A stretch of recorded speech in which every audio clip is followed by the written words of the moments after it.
Bonjour et bienvenue dans cette revue de presse avec à la une aujourd'hui une petite fille qui tire la langue en riant. C'est ainsi que Libération lance la question des rythmes scolaires à la veille de la journée de grève des enseignants. Car le quotidien a choisi son camp, celui des enfants pour qui la semaine de 4 jours et demi serait profitable. Mais c'est sans compter sur le monde compliqué des syndicats de l'éducation nationale qui en prennent pour leur grade, notamment sous la plume de Nicolas Demorand qui craint la paralysie et le non-débat. Le contexte est effectivement très tendu avec les enseignants, comme le rappellent les Échos, qui évoquent le rythme très chargé du contexte social, sous fond de congrès du syndicat FSU et du coup d'envoi des négociations salariales dans le primaire.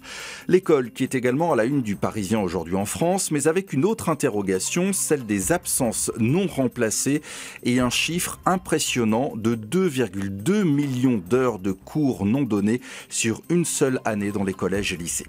L'autre grand titre de la presse ce matin, c'est le cheval dans les lasagnes au bœuf. Un scandale galopant pour le journal Métro. Le Figaro, de son côté, évoque un véritable vent de panique dans l'agroalimentaire et donne la parole à Pierre Chevalier, ça ne s'invente pas, qui est le président de la Fédération nationale de la viande bovine. Il dénonce une tricherie de grande ampleur et exige le contrôle ADN des viandes commercialisées en Europe.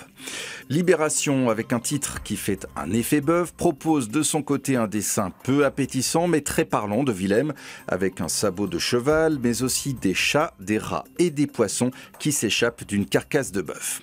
C'est une petite révolution qui se prépare pour les facteurs, nous dit les Échos. Ils vont tous être équipés de smartphones avec des applications spécialement étudiées pour faciliter leur tournée.